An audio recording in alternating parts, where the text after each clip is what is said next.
Good evening, ladies and gentlemen. My name is Elaine Adler. Welcome to the Friends of Liberty Republican Club. Tonight we will hear from 2, possibly 3 candidates who will be on the August primary ballot, beginning with early voting on August 8th.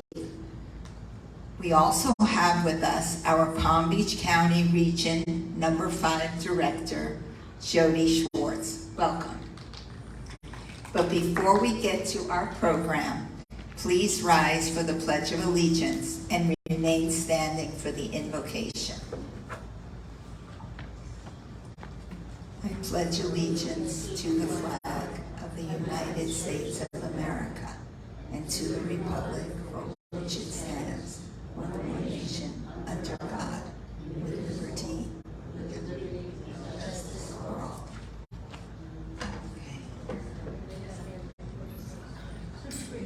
From the Book of Numbers. May God bless you and safeguard you. May he illuminate his countenance upon you and be gracious to you. May he watch over you and establish peace for you. You may be seated.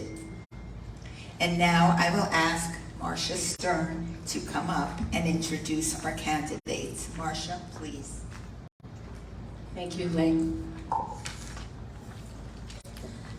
Hello, everyone. In case you haven't heard, my name is Marcia Stern, and I'm pleased to introduce our candidates this evening. Unfortunately, I think one is missing, Bill Whelan. We've called him, so we don't know what happened, but I hope everything is okay with him. And I'd like to introduce Christina Ducasse and Peggy Gossett-Seidman, candidates for Florida House of Representatives in District 91. You will each have, the candidates, please come up to the table.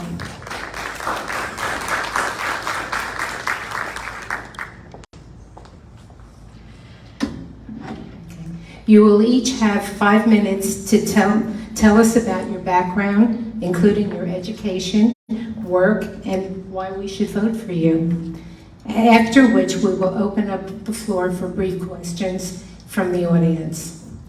So, Christina, would you begin? Is this on? Okay. So, I am Christina Ducasse, and I am running for state representative in District 91. My husband is a firefighter paramedic with Boca Raton Fire Rescue here in Boca. So I am running for this seat because I've seen corruption on both sides of the party. Both Republicans and Democrats have failed we, the people. And so I want to be a voice for the people and to put the power back in their hands. I'm fighting for their freedom. I'm fighting to eradicate human trafficking. That's a big issue. Fighting to make sure that every child is placed in a loving home. I was adopted, so that's something that I'm really, really passionate about, making sure that every child has a loving mother, a loving father, because a lot of the things that we see going on, the crime and everything, is all stemmed from a fatherless, motherless generation. So I'm also fighting for school choice, medical freedom, keeping taxes low, keeping Florida open and free like our great Governor DeSantis has done. And so I went to Palm Beach State College, got my Associate of Arts in Elementary Education. And from there, I was an assistant teacher at Spanish River Christian School for about 4 years. So working in the school environment, I saw what was being done there, and I was homeschooled my whole life, so it was a different environment. And so my eyes opened to what was being taught, and there was a lot of great information, and a lot of the stuff was being taught from a Christian perspective, which is fantastic. And so I am just excited to be a voice for the people. I think we need to have citizen statesmen and women run for these positions as opposed to elite politicians who have the endorsement of other politicians. Because as I said before, politicians have failed we the people. And who we need the endorsement of is the people in the district and people that will stand for that. So, Christina Ducasse, District 91 for State Representative. Okay, Peggy. Hi everyone, Peggy Gossett-Seidman, running for District 91 also, in it to win it. I'm here tonight with my husband Barry Seidman, physician at Delray Boca. My son Austin Seidman is on the way. My oldest son is a psychiatrist in residency in Gainesville. My daughter is a PA in Orlando. We have a dog and a cat. That's my family. Nice to see you all. They grew up coming out to Century Village where their in-laws, the Seidmans, Florence and High, lived, fishing in the lake as we were just discussing. This is a second home for us. I feel like camping out for the weekend. It's so comfortable. So it's nice to see everyone. A smaller sized audience than last trip here, but nonetheless just as important. My background is I was a sports reporter for the Palm Beach Post, the first woman to access the locker room at the Miami Dolphins Stadium. I had to fight to get that right, had to get a court order actually. Had a great team of guys blocking for me to get in and interview the players and the coach. I've come up the hard way. My next job was WTA PR director. I traveled internationally. I worked with Women's Tour in the Chris Evert, Martina Navratilova time, Tracy Austin, Andrew Yeager. In that time, I actually worked with several notable people, including George H.W. Bush, George W. Bush, Margaret Thatcher, Bill Clinton, and a host of other people of the level that the players would visit and interact with. I've had quite a good background with dealing with people of all levels of government. I think that I represent this area very well, having served the District 91 area for 5.5 years in Highland Beach as a twice elected commissioner. In that time, I have worked with FDOT to repair the swales on A1A, a state road. No sense taxpayer money is going to pay for it. We're getting the state to pay for those swales. Launching a new fire department, saving the area $2 million a year. $2 million. You know what we can do with that money? That's a lot. We've done a terrific work, bought a police boat and dropped it in the water after 2 sad fatalities. I've got an excellent track record working with state agencies. I've been to Tallahassee since 2016 working with our legislature. Contrary to what other people might say, the state is being run very well, and I think you would agree. We've got that great governor, so great we hope to keep him. We will keep him in the election this fall. We've got a number of very dedicated, the people I meet working in Tallahassee, they are dedicated. They are really trying hard to do the right thing for the people of this district. And they can bring back money to this district. My predecessor, Mike Caruso, brought back $164 million to Boca Raton, Point Beach, Delray, and the environment, in the old District 89, which this replaces in redistricting. I've got the governor's agenda in my back pocket. I believe that we have to have a free and open state. The economy has to be brought back under control. The inflation has to be brought back under control. Immigration, we've got to get a grip on it. You know, a boat landed 3 miles from my house a month ago, never made the police reports, never made the news. 15 migrants got off the boat in East Boca. There are other incidents that we've had the Haitians, apparently 14 or 15 of them, perished a few days ago in the Bahamas waters, between us and the Bahamas. It's a sad state of affairs. This is immigration right in our back door. It's not just at the wall being incomplete at the south end of our country. That has to be dealt with too. They're bringing through fentanyl, they're bringing through all kinds of drugs. I am here to promote and back up the governor and the current legislature, which is doing a very fine job, or we wouldn't be open and free, have low taxes, and a little bit of a better handle on the situation nationally, as many other states are. Why else are 1,000 people every day moving here? So I will go to Tallahassee and fight for you to keep this place open, free, and the money and the prices down. Thank you very much. Peggy Gossett-Seidman. Thank you, ladies. Thank you for your remarks. And now we can take a few questions from the audience. Anybody? If you want, come up to the middle, and I'll meet you there with the mic. No questions? Okay, come. One is, we have a problem in the Republican Party sometimes when two people are campaigning against each other and then they go for the general and then they don't support each other. So, are you willing to commit to whoever wins to support the other party, the other person? So I've heard that question asked a few times. Somebody asked me that question, and it actually makes the primary more difficult once November, or the general election more difficult once that comes around November 8th.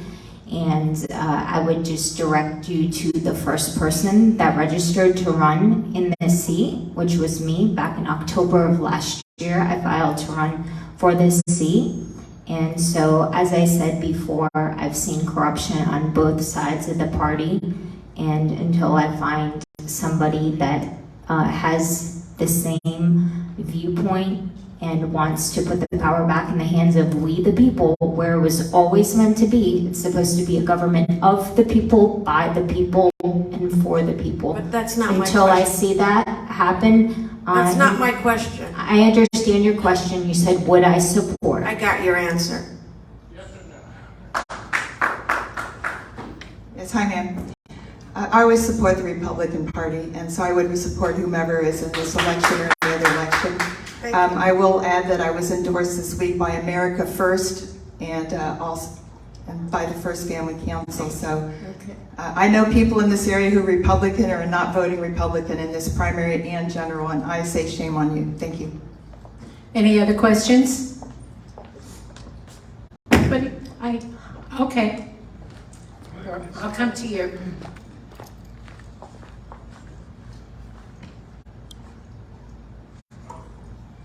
It's more of a comment than a question. And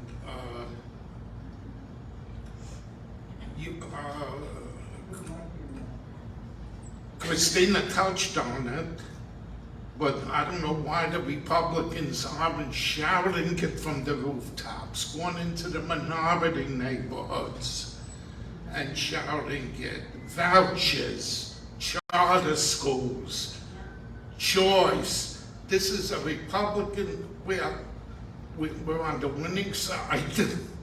The minorities are all for it. And if we get into the minority neighborhoods, that's it, it's a landslide. But I used to yell at the TV when Trump, I used to say, start with vouchers, end with vouchers, hit home. Thank you. You have a mic? Oh, yes, ma'am. Sorry. Giving it away. Sorry.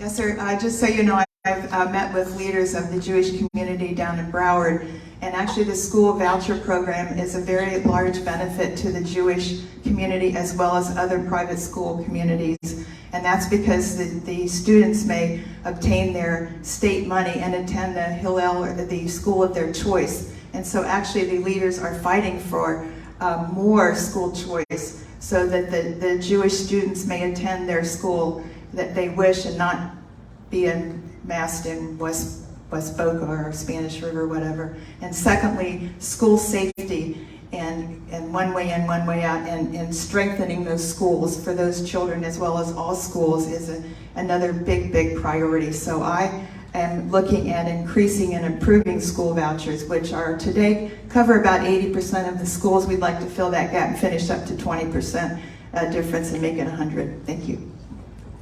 Okay, any other questions? Okay, I have one.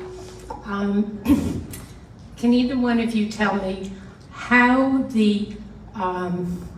your constituents can take advantage of you being in office? A lot of people don't know what your duties are and what we can rely upon. Anybody? So I guess this, the simple answer is, what does a state representative do? They pass bills and laws in favor of the people in the district, and they all vote together, and hopefully you elect someone that is in favor of putting those back in your hands, putting the power back in the hands of we the people, as opposed to the elite political class who has their own agenda, and oftentimes that does not look like the same agenda as we the people would want it to be. Peggy? Yes, ma'am, thank you. And then we'll wrap it up. What was that? And then we'll wrap it up. Okay. The legislature is not just 2 months a year. There's sessions. The first session starts in January of one year, and the following year, during election years, it begins in March. It's roughly 10 weeks of direct in Tallahassee, hard working, long hours by the Senate and the legislative leaders in the House, as well as the CFO, the Governor's Office, Secretary of State. In that 2 months and a half, they get most of the bills started up in subcommittee, then they pass to committee, then they pass on to the general membership for voting, tweaking, throwing out the pork bellies, whatever, and then hopefully passing a good majority of those which do pass. Then the budget has to be approved. About 3 weeks later, they go back to Tallahassee, they work on the budget, they tweak it. Oftentimes they go back a second time. Then we have special sessions. There was a special session when COVID hit. They all hauled back up there to reassess the budget and allocate resources and pull in FEMA and take the budget and rip it apart and allocate a certain amount there to fight to aid FEMA's fight against COVID. And so then down the road in September, October, they start going back for 1 to 2 weeks at a time to work on committees and subcommittees. Who's going? Transportation, infrastructure, taxation, everyone is a different denotation, and they can sign up for committees and they start working on their bills early. So while you think it's a part-time job, there are really not very many off weeks. Beyond all that, they hold an office back home here in the District 91, which is fully staffed year-round, take phone calls, emails. I can tell you, I answer every phone call and email I can. If I miss one or two, call me back. And then there's an aide in Tallahassee full-time who does the same thing. So for $29,000 a year, I think the taxpayers get their money. And as I said, most people I've met in the business of this legislative process have been very fine, upstanding people trying to work hard. I haven't met very many ne'er-do-wells. Thank you. Thank you, ladies. Okay, we're really getting short on time. Okay, so I'd like to turn the remainder of the program over to Roz Hamada. She's going to introduce you to our next speaker. Hi, my name is Roz Hamada. I'm the one who sends out the emails, the flyers, some of you refuse to open. I'm pleased to introduce a lady who I met a few weeks ago, who is a godsend. She's the Palm Beach County Region Number 5 Director. In addition to her knowledge about voting, she is a whiz in computer technology, and I can personally vouch for that. Our club has a website, thanks to Jody Schwartz. Jody?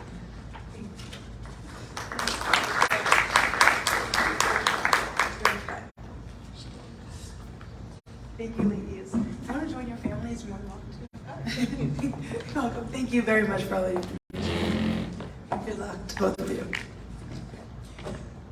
So what I'm going to be talking a little bit about today is voter rights, voter responsibilities, dates, the election. We're getting there, right? So as we heard today, we have primaries and we have an actual election on August 23rd. And we're already starting to vote.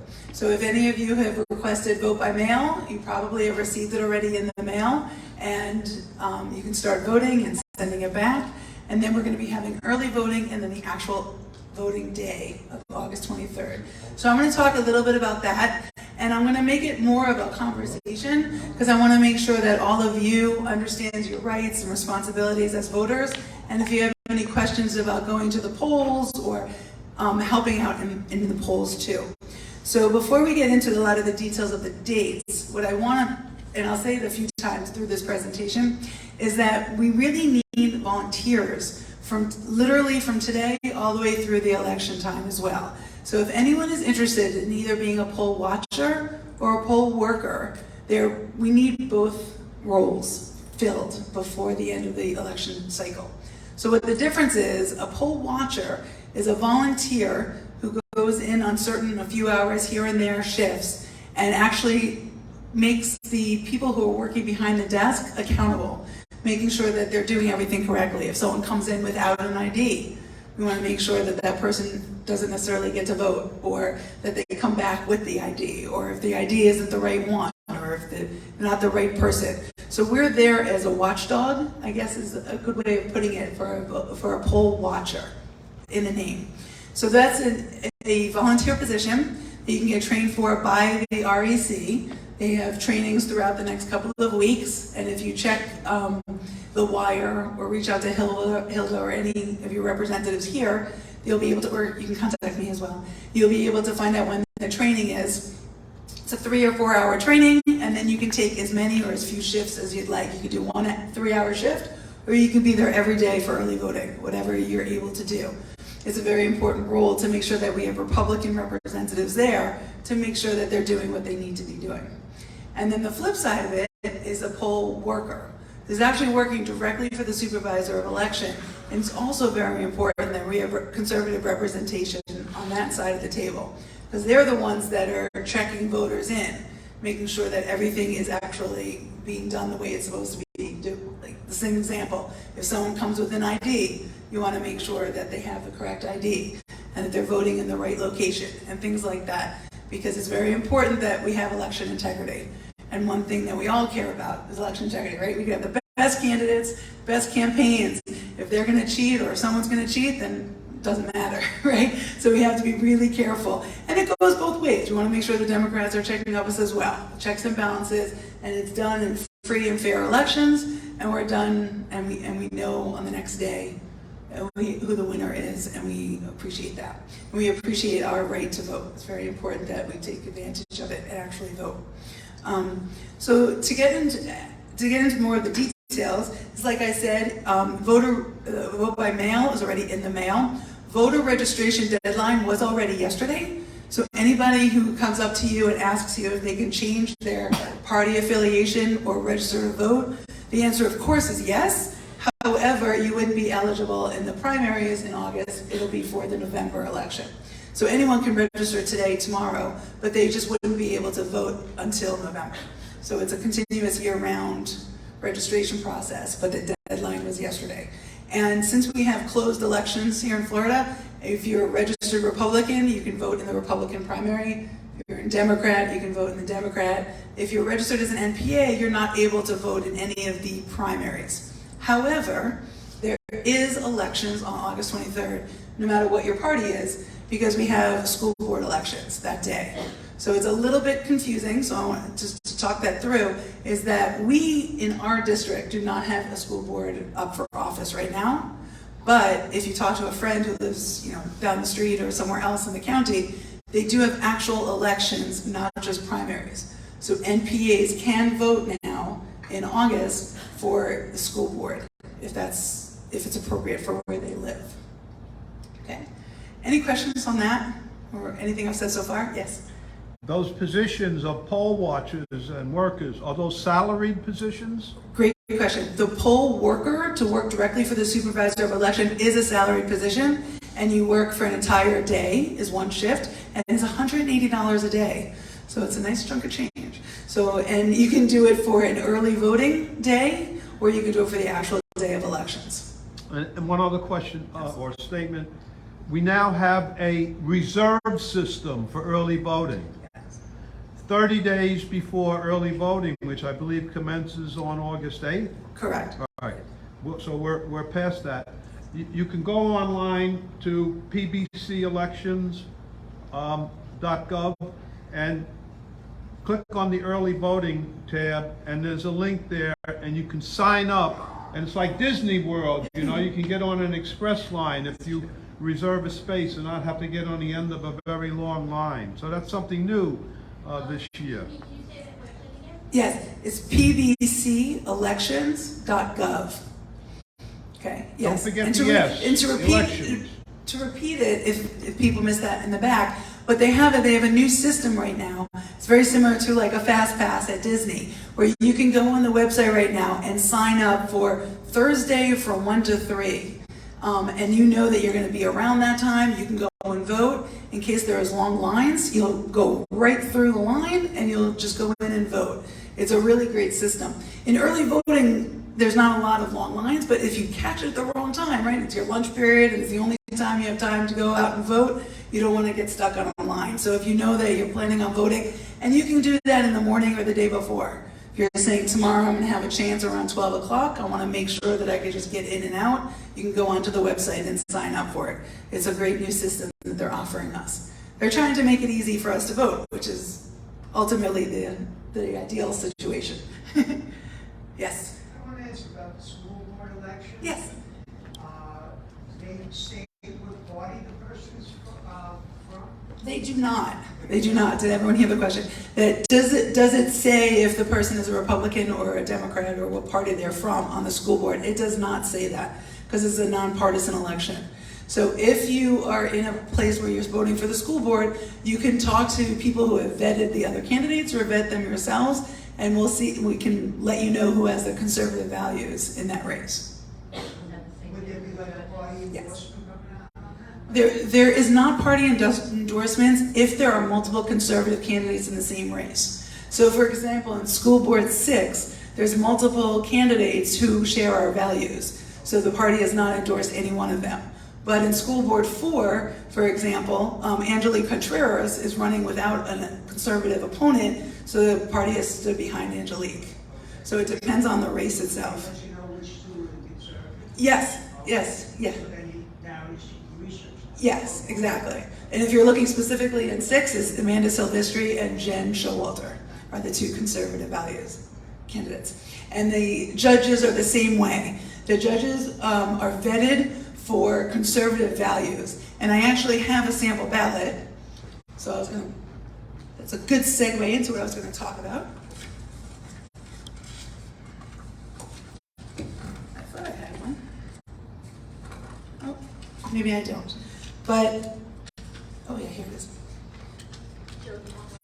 Yeah, no, it's okay. Thank you.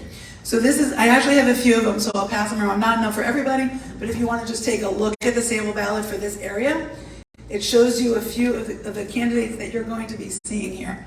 And you'll notice at the bottom, I'll put a couple on each side that you can pass around and look. At the bottom, there's 2 judge races. There you go. There are 2 judge races. And the 2 judges that have been, vetted are D'Amico and Sipperstein are the 2 judges that have conservative values. So you can pass this around and look at it. So, like I said, they're not Republican versus Democrat, but they share our values. And they've been vetted by the Republican Party.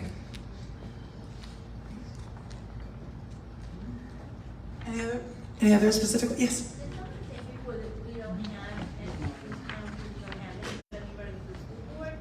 In this district. So you're in District 5 for the school board in this area, Century Village, and District 5 doesn't have anyone running this time around. In 2024, our school board candidate will be up for election.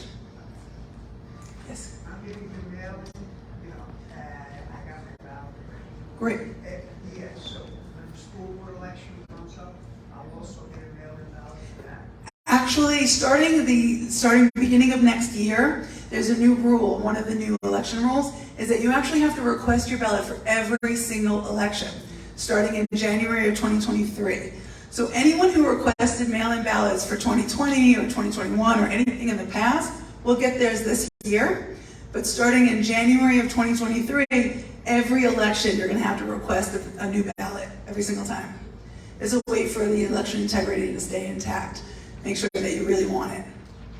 Yes. Thank you. Jody, I think that a lot of people do not realize that the MPAs and also may still vote in the cycle, so people can spread the word.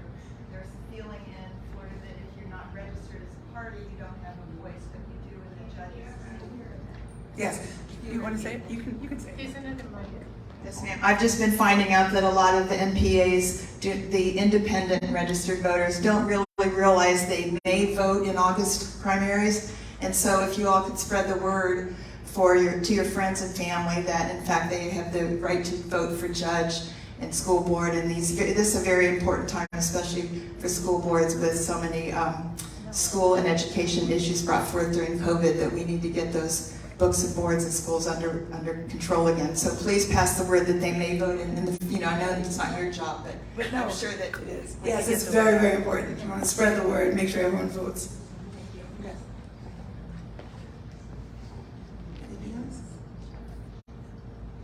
It's also very important, I know there's a mixed feelings about vote by mail. And I want to get up on my soapbox just a little bit right now and say requesting a vote by mail ballot, I think is very, very, very important.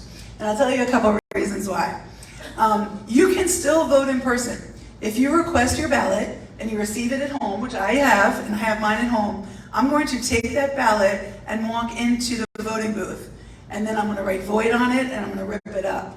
So what that does is it gives me a fallback. There's two things it does. One, if God forbid something happens, either I'm not feeling well, I'm sick, they tell you you have to be vaccinated to go to the polls, who knows what they're going to say, right? So you want to make sure you have that backup plan because there's a deadline to request it. So the deadline, for example, is August 13th. If on August 15th they said you can't go in person on the 23rd without a vaccination, and you have chosen not to, then you're going to have a problem, right? So we want to make sure that we've given ourselves all of the flexibility and all of the plan B's and C's and D's that we're going to need. And the second reason that I think is very important is because if you request it, that means nobody else can. If you're holding your vote by mail ballot, that means nobody is going to request it on your behalf.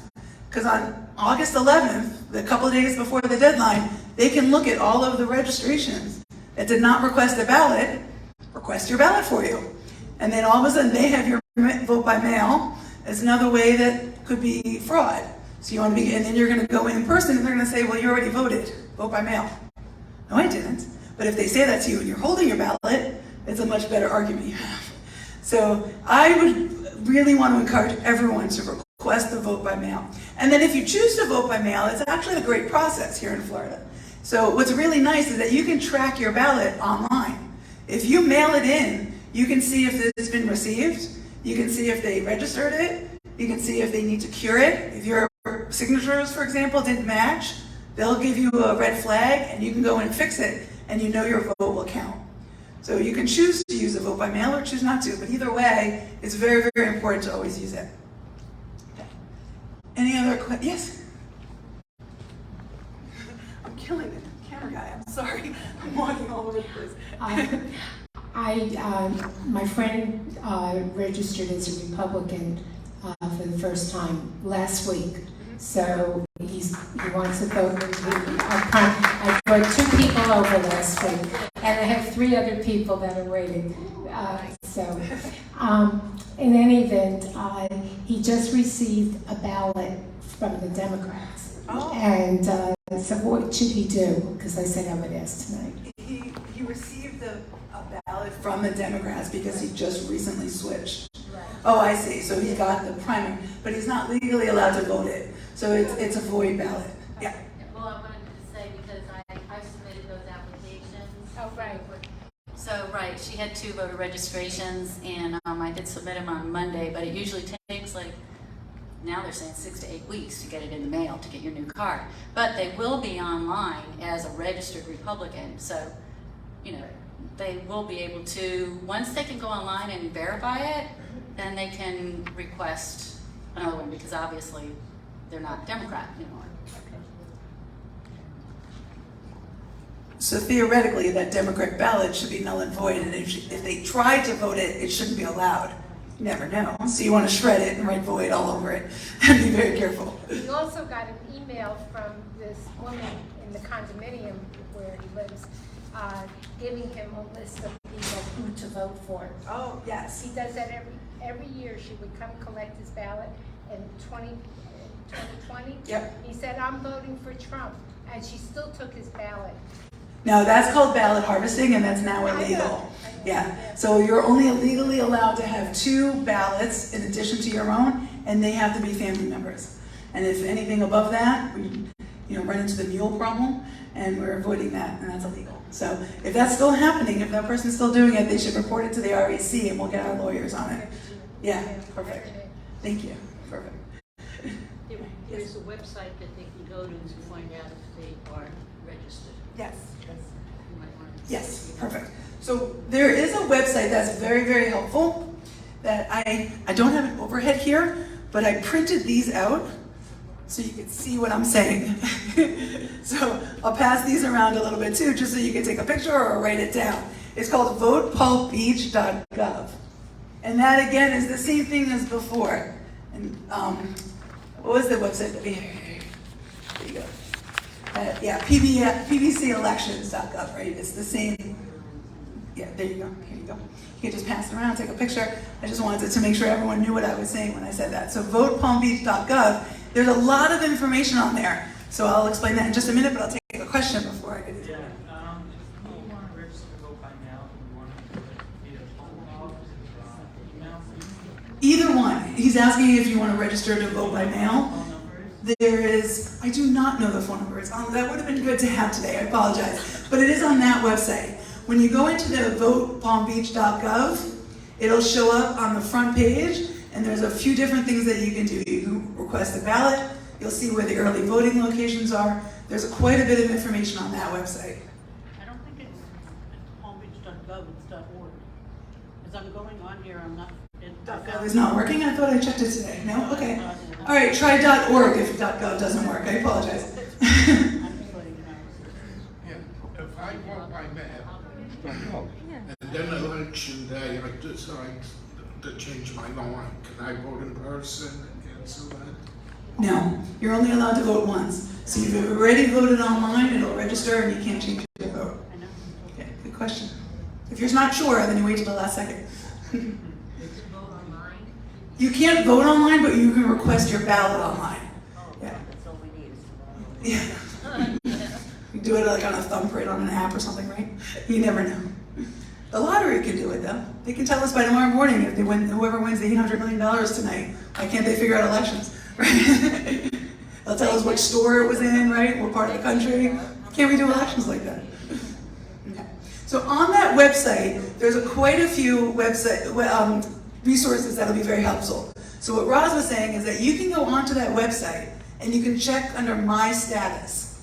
And that's actually really, really, really important today and this time around because we've all changed precincts. You may have been hearing the buzz or maybe you haven't, but what's happening now because of the redistricting, you notice that all of our, our congressmen have changed, our state representatives have changed, all the numbers have changed. Our precincts has also changed. And what that means is that there is a chance that you have to vote in a different place than you did last time. So if you went to the elementary school down the block last time, it's not 100% guaranteed that it's the same place to vote this time on election day. So you want to be really careful. How will you find out Where to go? So what you want to do is you want to go to the votepalmbeach. And if it's gov or It's gov. It's gov. Gov? It is gov. You have it right. Okay, thank you. So votepalmbeach.gov. And you'll be able to check under what's called My Status. And it's going to ask you for your first name, your last name, and your birthday. And when you do that, there's a wealth of information below there. So you might have to click on a couple of different tabs and click around next elections, play around inside there. It'll tell you your address, your voting location, all of your different elected officials. It's a great resource there. Is Century Village still gonna have this voting here? I am not sure. I think it is in the same spot, but Century Village has multiple precincts. So you have to make sure that it's going to the same place that you did last time. So, and if you're not sure, and if you're in the website, feel free to give me a call, or Roz, or Hilda. They'll be able to help you find exactly based on your address, to make sure. Hello? Yes. On that county website, pbcelections.gov, you can get a map. You can zoom in on your location, it'll show you your precinct. And we still are 3 precincts here in Century Village.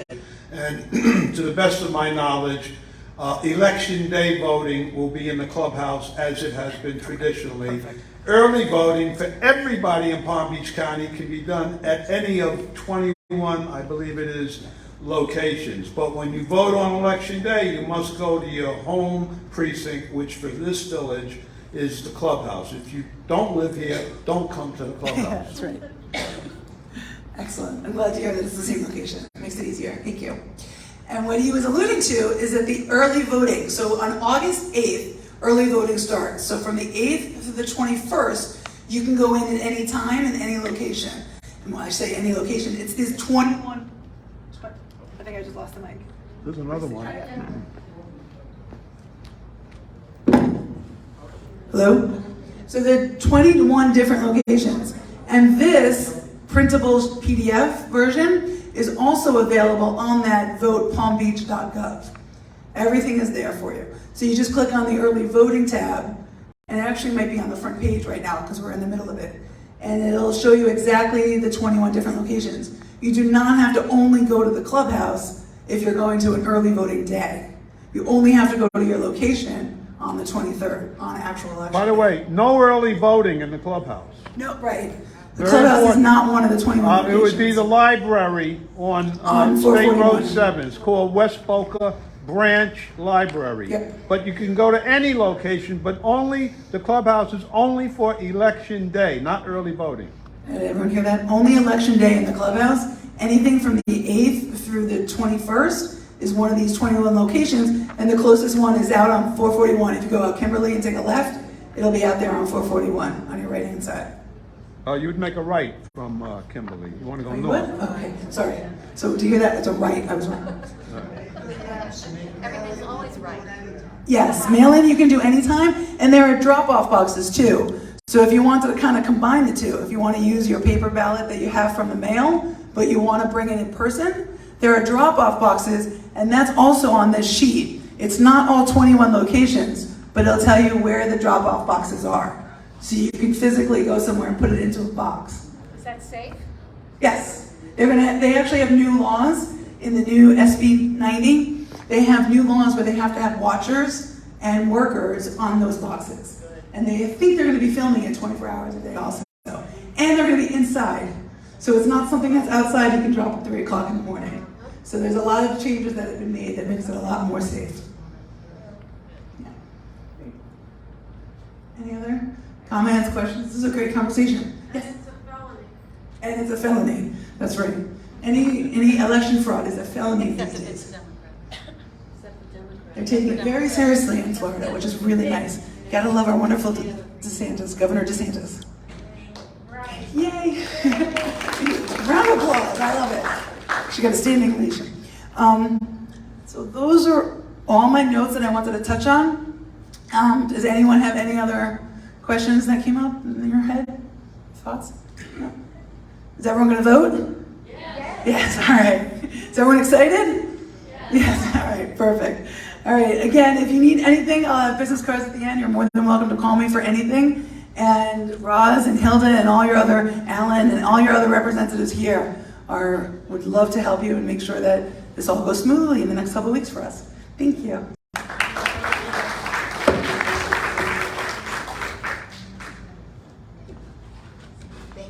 Thank you so much. Thank you guys. Okay. In closing, please join us in the work ahead. We must take over the Congress, House, and Senate. We must re-elect our amazing governor, Ron DeSantis, who opened Florida faster than any other state. Our governor made us seniors a priority. He just announced a partnership with Florida's universities on an amazing technological innovation by Israel in identifying and addressing Alzheimer's and dementia. I'd like to add that I forgot how close that 2018 election was between Ron DeSantis and his opponent, Andrew Gillum. It was like between, I kind of fact-checked it today, it was somewhere between 0.5% and 1% difference. That's how narrow the margin was. That's the difference between living in a sanctuary state and a free state. And so yes, every vote really does count.